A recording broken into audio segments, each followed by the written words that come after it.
Welcome everybody to another LinkedIn live session. This is going to be a really good session. This is for all those individuals that want to know how to grow your business, specifically with sales.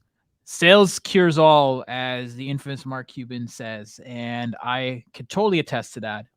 Whether you are a business that's raising funding, whether you're a business that's not raising funding, you're bootstrapping it, or whether you're a business that has been around or not been around, sales is something that is essential. And so, like many of these interviews, I love it when I could feature experts who know this craft better than most. And so we have not one, but two individuals who I believe are very strong in this. And I have Jake Dunlap and Collin Mitchell. And I'm going to ask them both to introduce themselves, and then we're going to get into it. So, Jake, thank you for joining us. Please tell us, the viewers, a little about yourself, please. Yeah, what's going on, everyone? I'm excited, especially and then I saw Collin was involved too, so it was like even better. So I'm Jake Dunlap. I run a sales consulting organization, Scaled. We have people all over the world at this point, and really what we do is we help companies modernize their sales process. So we work with hundreds of organizations, everything from process and strategy work to tactical sales technology. We'll do a few hundred deployments and overhauls of sales tech. So really anything process or modern tech related is our jam. Nice. How about yourself, Collin? Yeah, Ash, thanks for having me on. I think this is the, I don't know, fourth or fifth time we've done something together. Yeah, and you're a veteran. Yeah, you're a fantastic host, so it's always a lot of fun. And I'm super pumped to be on here with somebody who I have a ton of respect for, Jake. And so I'm with the co-founder over at Salescast, and my job is to drive revenue. And we manage almost 40 podcasts, book people on shows. Podcasting is our jam. And what we do over there is helping people drive revenue via podcasting. Okay. Well, I'm curious. One thing that comes to my mind is it's one thing to hustle, but it's another thing to, be 10 steps ahead of the game, have what I call productivity hacks. Jake, I'm curious. I mean, your background in sales is quite impressive.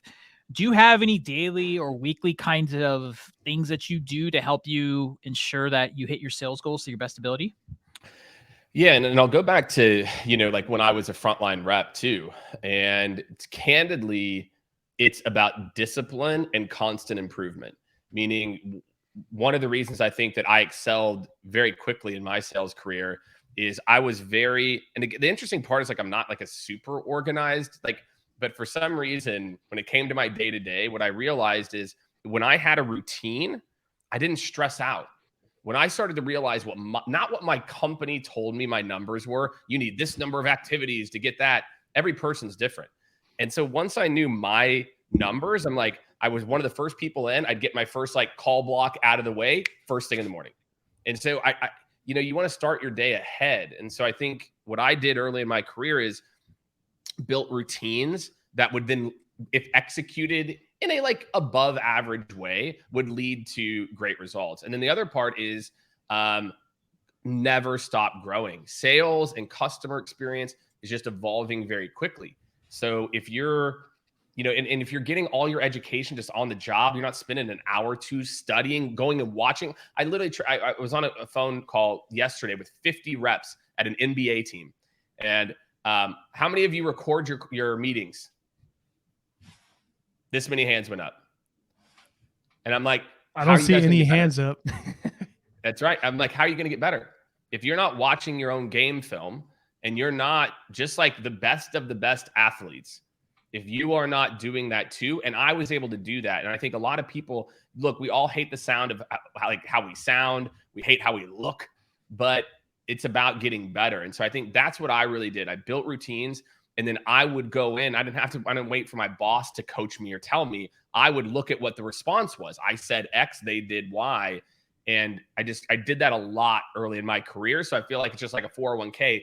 I invested in myself at an exponential rate to where then 5 years later, the gap between me and my peers was pretty high. Okay. How about you, Collin? Yeah. Productivity hacks. I mean, for me, I have kind of similar experience to Jake is when I got my, I grew up dirt poor with no money, raised by a single mom. That's part of my story. And I didn't go to college. I barely made it through high school. And so when I got my first sales job, like that was my way out of poverty and not having to live like that. And so in the very beginning, I was that first guy in the office. I was the last one to leave. I came in on Saturdays to do emails, send proposals, and get my list ready for the next week. And that's how I rose to the top in that first sales role. And, you know, it was a lot of it was trial and error. I didn't have great leadership. I didn't have good formal training. A lot of it was, you know, making a ton of calls and making a lot of mistakes and then realizing what worked and didn't work. The things that didn't work, disregarding them, the things that did, doubling down on them, and then finding, you know, other people and just picking up little tidbits here and there and just having that open mind and willingness to try new things and test new things in order to find what worked in my role. And a lot of it was my routine, you know, being at the office at 5 a.m., working, being the last one there. And then over time, that sort of evolved in like creating more personal habits of things that I needed to do to show up as the best version of myself in whatever role that I had. Yeah, real quick before we, I think it's what Collin said, actually, again, thinking about productivity hacks. What Collin said really struck a chord with me. And I'm like thinking of like, if I had a number 3, which is what Collin said, I just like my number 1 productivity hack, steal everyone else's best practices. Stop trying to reinvent the wheel. And so like what Collin said is he'd listen to, that's exactly what I did. I would like, I'd hear somebody and like, it worked for them. Like I'll try it for myself. And I think so many people try to do it on their own. And so if you want to be more productive, stop trying to reinvent the wheel. Like if you want to be more productive, just go rip off. There's a reason these people are hitting quota or doing whatever. These people wrote books that are bestsellers.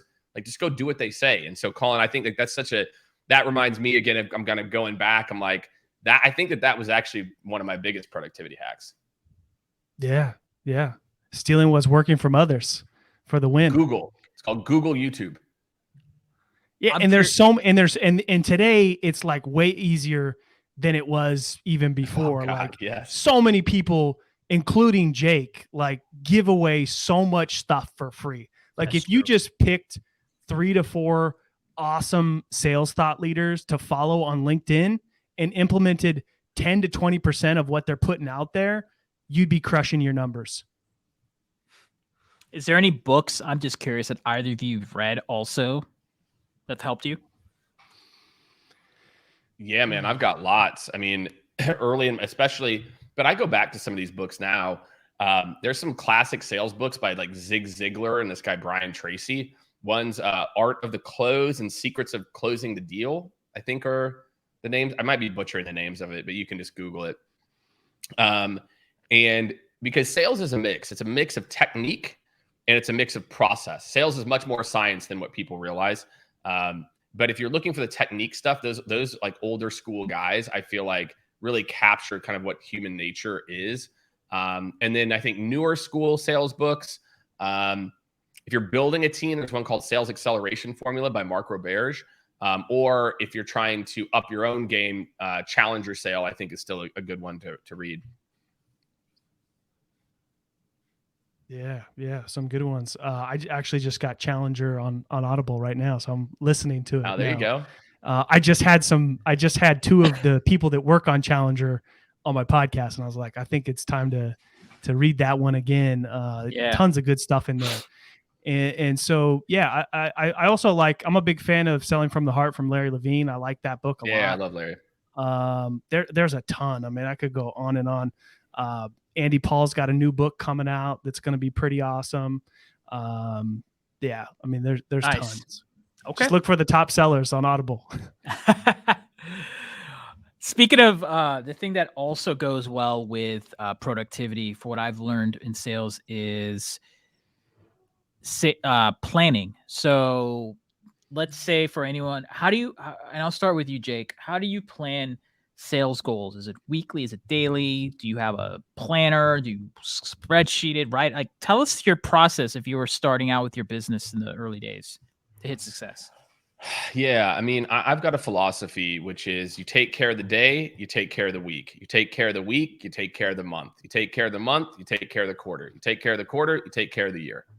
And so I'm a big fan of, I call it working the problems backward. So if this is our goal, and it's because I don't like to stress out and like, stay up at night, like obsessing. For me, I've found in my career, if I can understand what the goal is going to be and work backward the plan, so then every day I can just focus on execution. And so, from a revenue standpoint, in terms of how we do like our planning, we do it all. We use a Excel sheet, and then we also have a software we use in Salesforce for budgeting. But goal setting to me is, if you don't know the analogy, SMART, right? Which is like specific, measurable, attainable, realistic, tangible. I can't remember the exact words. Is, you think about setting a really good SMART goal that is time bound, it's attainable, and then you kind of work back. What are the micro steps that I need to do every day, every week, every month, every quarter to get to that goal? And that to me de-stresses me, because then I'm like, I just show up and execute my day. It's why my calendar, I've like usually in a typical week, I have between 55 and 70 meetings, or 75 like blocks in my calendar. And it doesn't stress me out at all, because I know those are the things I'm executing that are going to lead to other things. So that philosophy is what's worked for me. Nice. How about you, Collin? Yeah, it's kind of similar. Is, you gotta figure out what you're, just to kind of dig a little deeper on that, right? Figure out what your own math is, right? So you figure out what the big goal is, the yearly, quarterly, monthly. What do you need to execute on weekly or daily to get there? But also figuring out the things that are going to get you there. Like, what are the revenue generating activities that are going to lead me to hitting those daily, weekly, monthly, quarterly goals? So if I need to have X amount of meetings and have a crazy amount of meetings like Jake, and that's what it's going to take to get me, because I know, X amount of meetings are going to close X amount of deals. That's what I need to focus on, right? What activities are going to get me there? I don't like to get too hung up on the activities and like be an activity dashboard, jockey. But my days are pretty similar. Like, I have 8 to 10 meetings almost every day. I stand all day. I'm full of energy. I don't feel burnt out, but there's a lot of things that I do to, be able to show up and be the best version of myself in those meetings, to execute and really focus on revenue generating stuff. And sometimes I got to clean out things. Like, if there's things in my calendar where like, this is not worth my time, or this could be passed off to somebody else, or do I really need to do this? Sometimes that's a really, a good thing that I've been able to do, is remove things that are not going to help me hit those goals.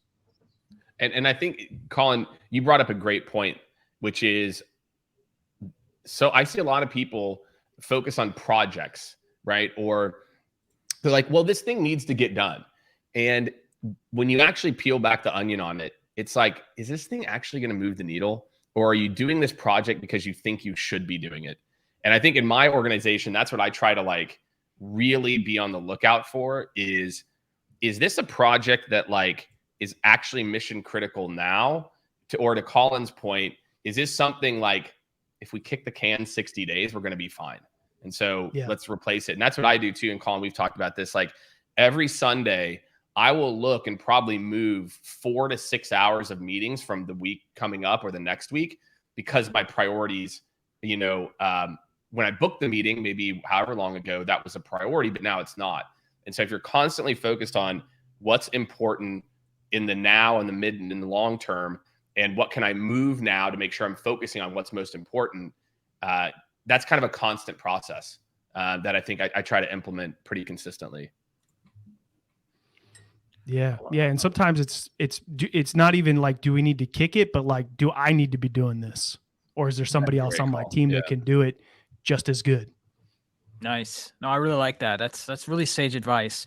It sounds like you both have a good grasp of productivity, and you have a good way of planning things, and you've referenced some great media, which I really appreciate. I know our audience will too. What role has mentors played? Specifically, has there been a mentor that's given you some sage advice that you still use in your kind of your period as you're growing your businesses, even to this date? And I'll start with you, Jake. I mean, I feel like I want to say the popular, I really don't have a lot of mentors. And I know this is sound kind of crazy, which, by the way, I'm not saying is necessarily a smart thing. Okay. I want to be very clear. You know, I have a lot of people I've talked to. I can think of leaders that have given me advice, and I'll give some advice there. But, you know, the thing about mentors that I feel like is there's no shortage of people in this life that want to give you advice, right? There's no shortage of people who want to think that they know your scenario, etc. So when you're picking a mentor, be very selective. But I will share, I guess you could consider this maybe a mentor. He's a boss of mine back when I was like, 26 or something. And it was around leadership. And I told him I want to be in leadership. That's my goal, right? I talked about goal setting earlier.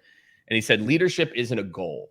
I was like, well, what do you mean it's not? Of course it's a goal. He's like, it's not a goal. He goes, because someone else controls putting you in a leadership position. And in this case, it was him. He was my boss's boss. And what he said is, so let's talk about the things that you can control that would equal or give you the best opportunity to be in that position. So it was like, are you hitting your activity minimums and, you know, setting an example for the team? Are you mentoring people? Are you, obviously you're hitting your number. That's one thing. And it just really opened my eyes of like, you know, when you start to move up in a company, it's not about what you think you should be doing. It's about what your boss's boss thinks that you should be doing.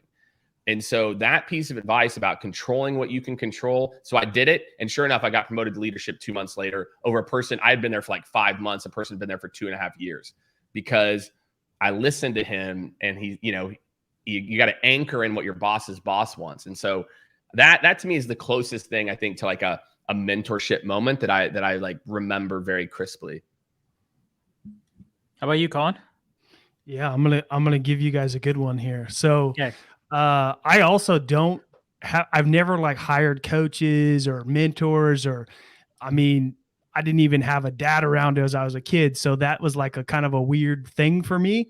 But I did, you know, follow certain people on social media that have changed things for me. And Jake's one of them. So Jake puts out a ton of awesome content. And honestly, when I started doing some of the things that he was saying, it totally changed the game for me on LinkedIn. LinkedIn has become one of my biggest lead sources and lead engines for revenue for our team by following a few things that Jake has put out there. And I'll tell you one of them. One of them is a lot of times people think of content as like what's going to get the most likes or comments, and becoming LinkedIn famous isn't going to necessarily generate leads for you. And if you want to attract your customers, your ideal clients, then you can take those conversations that you have with them, the problems that they tell you and talk about, and offer up a solution to what that is as your content, and that will serve as a machine for you. And that's something that Jake has mastered. And I can remember, honestly, the person who told me to follow Jake, I can remember when I first started following his content, and now we actually get to work together, which is freaking awesome. And now we're doing a LinkedIn Live together. So I have a ton of respect for Jake, and I do consider him a mentor. Wow. Thank you, Collin. I appreciate that, man. I feel like we all got to do a group hug right now. That was awesome. I'm feeling the love. I'm feeling the love. Because now that I'm a client, but now that I'm a client too, Collin, Nick, sometimes I know he's like, come on, Jake, take it easy. And everyone, disclaimer, I didn't even know when I first got connected with Jake that he was with Salescast. So it was a pure coincidence. Like minds think alike. That's so that was the wild part. I hit up Collin. I was like, did you organize? And so it was really cool because I you know, Collin and I go back and forth, you know, multiple times a week. So it's fun to be able to do this. Yeah. It gets even more interesting. Literally, Chris's office is like 2 doors down from Ash. Yeah. Yeah. Oh, really? Yeah. I'm in the same building. Yeah. So funny. Well, gentlemen, I want to thank you both for attending, taking your time out of your busy days. And, you know, this will be on the LinkedIn Live. So people who missed it should watch it. It's definitely some sage knowledge, but I want to thank you both, and it's not a goodbye. It's till next time. I'll definitely plan to have you both again on some future stuff, but yeah, thank you both. Keep up the good work. Thanks. Awesome, Ash. Appreciate it. Enjoyed it. That was fun.